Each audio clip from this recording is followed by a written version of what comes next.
Welcome back to another action figure obsession video. It's me, your old pal, Avian and Loaded, and this is Action Figure Obsession, my ongoing chronicle of the nightmarish hobby of action figure collecting, most specifically, usually Hasbro Marvel Legends.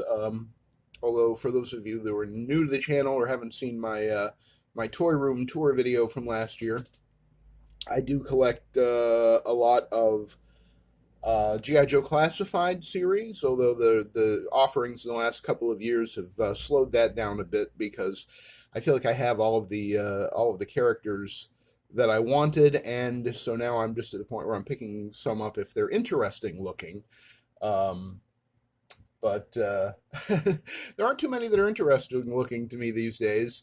And I was not a fan of G.I. Joe: A Real American Hero back when it came out originally in the early 80s. So I don't even know who some of the characters, especially the later ones, are. You know, I was in it to win it with the first wave back in 2020. Basically started off just getting Snake Eyes and then went all in on the first wave and really loved them. And now I've got like 300 and I don't know 370 of them or so, including kit bashes and doubles and army builders. You know, I've got a lot of Cobra Troopers, Cobra Vipers, officers, etc.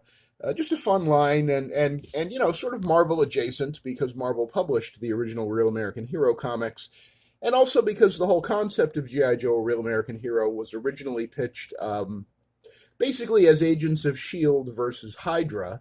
That's what the whole concept was originally created for, and then Hasbro came to Marvel and said, hey, you got any ideas? What can we do with G.I. Joe? And they took, I believe it was Larry Hama's idea for a comic of S.H.I.E.L.D. versus Hydra, and that very quickly became G.I. Joe: A Real American Hero. G.I. Joe versus Cobra. I mean, it's they barely filed the serial number off there, right? So there's a lot of appeal to me to those figures and those characters, even though I was not really into it back in the day. I bought the first issue of G.I. Joe: A Real American Hero when it came out. What was that, 81 or 82? Um, the art didn't blow me away. It was a nice presentation. I think that first issue was on that Baxter paper that they used at the time, which I was a big fan of. I loved how the comic art looked on that. But yeah. So anyway, yeah, my collection is mostly Marvel Legends with a substantial number of G.I. Joe Classified series and some Valaverse Action Force and some Mezco and a couple Mayfex and who else? I have some Fortnite figures as I mentioned in a recent video where I showed you those. Those were from Jazzwares and McFarlane Toys. I also have I don't know, maybe 50 DC Multiverse, the McFarlane stuff. Just trying to think off the top of my head. Oh, NECA. I have NECA and Marvel Select. I have a 7-inch shelf that I sometimes forget because my focus is really mainly on 6-inch 1/12 scale figures. As you can see, this work table is packed to the gills with those. There's a couple 7-inch figures here. There's the Good Doctor right in the center there from Back to the Future. And there's a 7-inch Spider-Man over here somewhere. I just moved some of my oh, there he is right there in the center. The PS4 one. I think that was PS4, PS3, PS5. I don't know. I don't play video games. But yeah, so there's I don't know, we're closing in on like 200 figures here just on my Kit Bash sort of concept table. Pardon my crystal light. A lot of Captain Americans on here as we've talked about in recent videos. I think I have 32 1/12 scale Steve Rogers figures, and then of course I have a Sam Wilson, and we have a Bucky Barnes, and there's a John Walker, and this is just the Kit Bash table. It's crazy, but the displays have much more stuff in them, and I think we're closing in on 1,000 figures, something like that. But yeah, a lot of random. I mean, I might have like 8 NECA figures, a 7-inch scale, but some of them are too nice to leave behind. And then what else? Oh, I got a couple of Super 7. Oh no, actually Is that Gonzo? I don't know. Cookie Monster. I don't know who the hell that even is now. Why am I blanking out on who that is? But that one is a Super 7 reaction, and then the other two are NECA, but those are the smaller ones, the 3 3/4 inch scale, I think, something like that. Like Jesus is 4 inches, I believe. Um, that's what she said. And, some Ant-Mans up there. But for the most part, it's 6 inch figures like this. And what I was thinking about, I have the new Daredevil, the Secret Wars Daredevil figure coming tomorrow, I believe. And thank you for making that happen, Dr. Woody Banter, friend of the channel. Go check out his channel. He has a really, really very well curated music channel. Dr. Witty Banter, aka Forest Guardian. I'm not sure which one of those handles will get you there, but his channel, you could just listen for days to his music playlist and never get bored, and it's all great stuff. Really well curated. And friend of the channel, and he facilitated my Secret Wars Daredevil, which will be coming hopefully tomorrow. It left Teterboro this morning in New Jersey, so I'm hopeful that now that it's on the right coast, it will be here soon. But anyway, waiting for that Daredevil got me to thinking about, and also, pulling some Pizza Spider-Man out of my Spider-Man shelf recently. There was video on that, redoing that shelf. It got me to thinking about, how bad did we really have it, say, 9 years ago? Because 9 years ago, 20, when was that? 2020, 2020, 2020, 20, no, 20, oh, 2017 was 9 years ago. Thank you. Math is hard.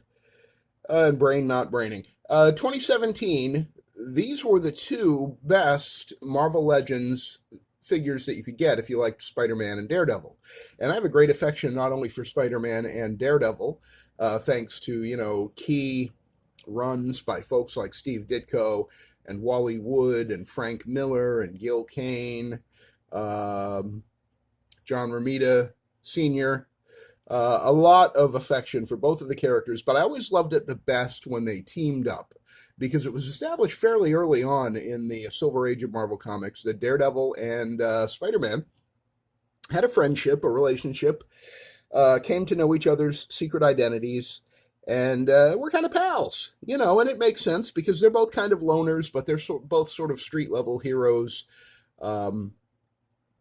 And I always, as a teenager growing up reading these comics, always loved it when they got together, because there was a special energy to their friendship. It made the Marvel Universe seem that much more real.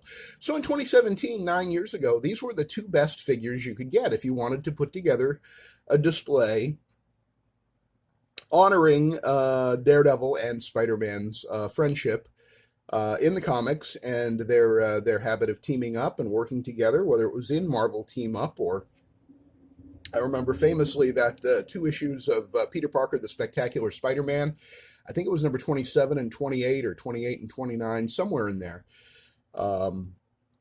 which was the debut of Frank Miller drawing Daredevil. It was sort of a test to see how he would do on Daredevil, and it was 2 issues of him helping out Spider-Man because Spider-Man had lost his eyesight, and Daredevil was teaching him basically how to get around town blind, and eventually, obviously, he was cured. So this is the Daredevil from the Defenders box set that came out in 2017. That was a comic-based 4-pack that also included the comic versions of Luke Cage and Jewel, aka Jessica Jones, and Iron Fist. That was the shirtless Iron Fist that came in that Defenders 4-pack.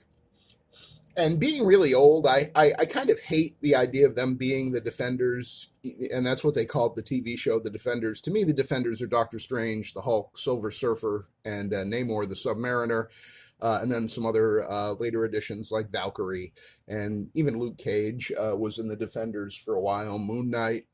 It has always kind of rankled me that they called Daredevil and Jessica Jones and Luke Cage and Iron Fist teaming up the Defenders. But I guess that ship has sailed. A lot of people don't even know that that's not really the Defenders, or it wasn't the original Defenders. And that's fine. You know, Defenders of Hell's Kitchen, that's a little more specific, and I don't mind it as much. But the thing I like about this Daredevil, which again is now 9 years old, um, and then the Spider-Man is 11 years old.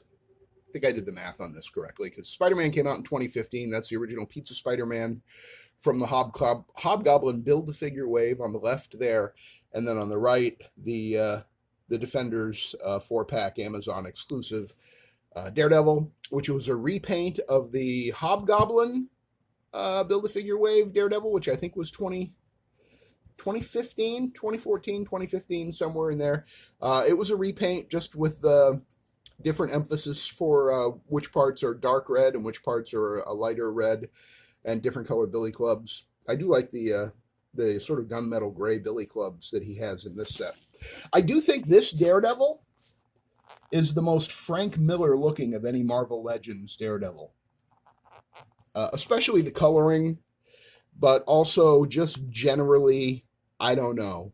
To me, it feels more like Frank Miller and Klaus Janssen's artwork than any other Marvel Legends Daredevil, and I don't think that's going to change with the Secret Wars Daredevil. I think that's a different thing. And you know, he's a little bulkier, a little more muscular. And the Miller Jansen Daredevil was always very lithe, very slender, solid, muscular, but not, you know, over the top. This is the Bucky Cap body that this Daredevil was on from 2017. And the Pizza Spider-Man is obviously on the Pizza Spider-Man body from 2015. He was the first figure on this body mold. There was an earlier figure, a Spider-Man 2 Andrew Garfield movie Spider-Man that came out the year before in 2014 that started the trend towards the Pizza Spider-Man. Pizza Spider-Man kind of evolved out of that figure. But Pizza Spider-Man was leaps and bounds better. That 2014 or 2013, whenever it came out, that Andrew Garfield Spider-Man from Amazing Spider-Man 2, not to be confused with the more recent ones that they've done, but that one was janky as hell with some really weird-looking butterfly joints. It was a cool-looking figure, and it was very expensive for a while, because it was really the closest thing in Marvel Legends to what looked like a Steve Ditko Spider-Man, and I think that was why people got, you know, just totally went nuts for it for a while. But that one kind of led to the Pizza Spider-Man that first came out in 2015, which is the one you're looking at here.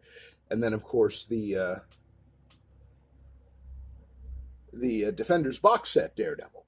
So if you like Daredevil and Spider-Man, and it was 2017, which was the year the Defenders box set came out, and it came out late in the year. It came out in early December of 2017. So you could even consider it a 2018 figure. I'm sure a lot of people didn't have it until 2018. I don't know if that box set is still available on Amazon, but it certainly has gone up and down in price. There have been times when it's been on deep, deep clearance. And yeah, it's not a bad set. It's not the greatest set in the world. Luke Cage is on the old Hyperion body mold, and he's very weirdly proportioned. And Jewel looks nice. It's a lovely figure. It's designed very well, but it has that limited articulation that Hasbro's female figures had, you know, circa 2017. But it is a nice looking figure. I wish I had kept that one, and I did trade it or sell it off. Look at that! Look at that! It just says Frank Miller to me. If you're a Miller and Jansen fan and you're not seeing it, I question your eyesight, because it just feels like it's come right out of a panel from Frank Miller and Klaus Janssen's legendary run of Daredevil comics. But anyway, the whole premise here, and I really don't have a whole lot more to say. I just wanted to show you, I think these guys look pretty nice. Yes, Spider-Man's hips jut out a little too much. That was a problem with the Pizza Spider-Man, with all of the Pizza Spider-Man figures that came after this one.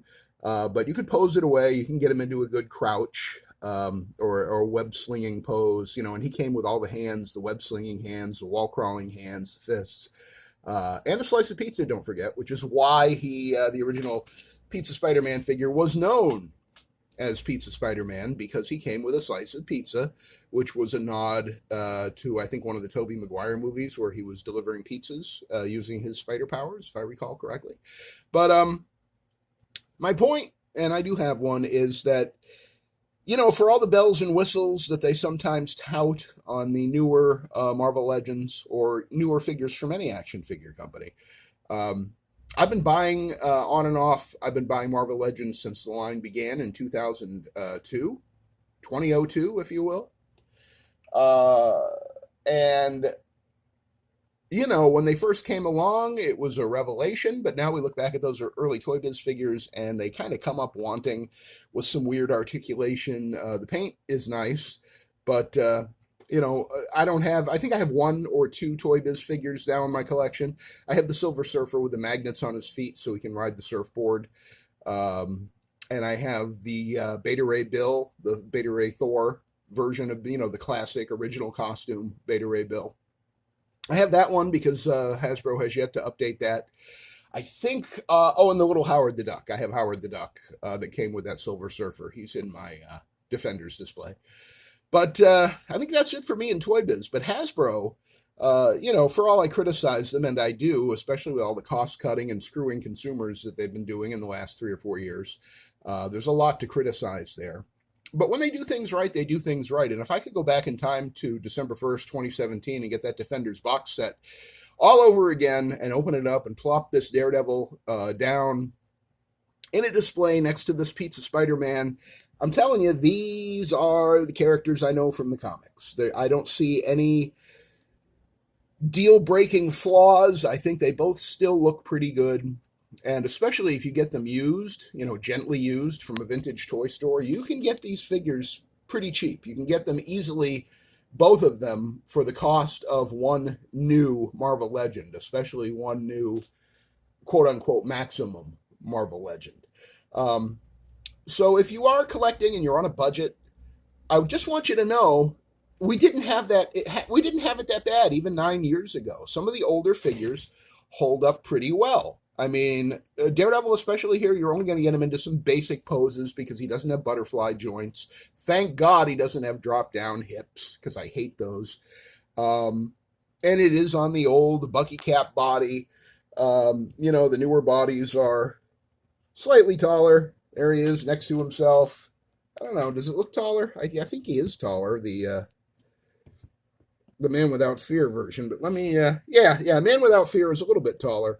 There's obviously been some size creep, but, if you're looking to build a collection and you don't have tons of money to spend, I just want to suggest you take a look at what's out there on eBay or Mercari or whatnot, wherever you're looking for figures, Facebook Marketplace. Check out some of these figures from not that long in the past. This was only 9 years ago that you could have put this set together of these two characters who have a lot in common and who are great friends in the comics, or at least have been from time to time, and who I always associate with each other. And I think Hasbro does too, and even Toy Biz, going back to the Toy Biz days. Because very often the Daredevils that we got when they were single carded or in a single box and not in some sort of lavish box set, the Daredevils often came as part of a Spider-Man wave. This Daredevil came in a box set, but the Spider-Man or the Daredevil that this is a repaint of, the Hobgoblin Build-A-Figure Wave Daredevil. Was it Hobgoblin? Or am I getting confused? Hold on, let me think. I think it was the Hobgoblin Build-A-Figure Wave that earlier Daredevil came in around 2014, 2015. The first one that was on this body, but not this one. It was a good figure for the time, Bucky Cap or not, and it still holds up pretty good. If you're just buying figures because you want to have a display, you don't have to break the bank. Take a look at some of the older figures. Make sure they're in good shape. Make sure the seller has a good reputation. I never even consider buying anything from anybody on eBay unless they have at least a 98% feedback. And even then, if you've got a 98% feedback and you've only sold like 100 items, forget it. I'm not doing business with you. But if they've got a 98% feedback and they have like 50,000 sales, successful transactions, then 98% isn't bad. So you got to be careful buying shit online. But there are good sellers out there. If you have any questions about how to find them, how to be sure that you're not going to get screwed over, happy to answer them. Just leave your question in the comments. And again, remember, there was good stuff in the past. Everything doesn't have to be what's new and what's next. This Pizza Spider-Man and this Defenders box set Daredevil from 2015 and 2017, 11 and 9 years ago. If they were the only Spider-Man and the only Daredevil that I had, I would still be happy. I would be a happy collector. Yes, I like to have a lot of my favorite characters. I like to have every one of some of these guys. I certainly can't deny that to you because you've seen the proof. But for a while, these were the only two I had, and I loved them then, and I love them now. I love how they look together. I think they're awesome. Pizza Spider-Man and Defenders 4-pack repaint Daredevil. What's wrong with them? Take a look at him, I'll spin him around for you. He looks like Daredevil to me. I don't see anything about him that doesn't say Daredevil. In fact, I see now he's got a peg hole in his back for a flight stand. You know what I might do is use that radar sense effect that's coming with the new Daredevil that is supposed to arrive tomorrow. I might plug that into this guy and kind of give him a new life. Show his radar sense going off. And I do have a spider sense effect from my Mezco Spider-Man that I could sticky tack onto the back of the head of my Pizza Spider-Man and have them both using their powers at the same time. I had just had an idea for a display right here in real time on Action Figure Obsession. So I guess that's all I have to say about these guys right now. Just wanted to sort of, I guess in a way, say farewell to this Daredevil, although I do have the 3-pack one from the Man Without Fear 3-pack with Bullseye and Elektra. Honestly, and I love it, but I like how this one looks better. I really do. I just feel like it's a more classic look for Daredevil. I like the fact that the gloves and boots have discernible borders, unlike that just all the same color red Daredevil from the 3-pack. Love to get that cross-hatched one from the 2-pack, the VHS 2-pack with Hydro Man. That's one of my grails, but if I don't get it, I don't get it. It's not a big deal. I'm very happy to have this one. I'm very happy to have this one, and I am super happy and excited about that Secret Wars one coming tomorrow, and you can be sure that we'll probably be showing him off here on Action Figure Obsession. So thanks for joining me for this edition of Action Figure Obsession. Appreciate your time, as always. If you like the video, please give it a thumbs up, and you can leave any comments or questions that you have in the comment section below. Subscribe to the channel and hit the notification bell if you'd like to be notified when I upload another video. And, of course, hit the share button and send a link to your friends if you know somebody who likes Daredevil or Spider-Man, or who thinks that, if it ain't out next week, if it's something from 9 years ago like Daredevil or 11 years ago like Spider-Man, they think that's hot garbage. Why? Because you see the pins? They're toys. Of course you know. I heard somebody the other day, and then I'll let you go. I heard somebody the other day reviewing a pinless figure, and they referred to it as seamless. Okay, number one, there is no such thing as a pinless action figure with articulation. It's just that the quote-unquote pinless ones, the pins are now inside the limbs, the knees, and the elbows. So we don't see the pins, but they are still there. They have pins, or you couldn't move the articulation. But more importantly, you see that bicep line right there where you can turn the bicep? You see the boot cut where you can turn his boots? Those are seams. Pinless figures, first, aren't really pinless, but I'll accept calling them pinless because you can't see the pins. But they're not seamless. There's no action figure that actually moves that's seamless. Look at his knees. See the seams? Look at Spider-Man's knees. See the seams? They're toys. They're just fucking toys. And I don't give a fuck about pins. As long as the knees and elbows aren't warped or falling off, if it's a figure that still looks good like these guys, if they still are posable and move and they represent something good. These are quality figures. They're old as hell now, 9 years and 11 years old, but they're still good quality figures. So, if you're out there looking and you have a budget, just give it some thought. That's all I'm saying. Thanks for joining me for this addiction. Thank you for joining me for this addiction. It is an addiction. I can't deny that. Of Action Figure Obsession here on the Avian and Loaded channel. And I will see you on the next one.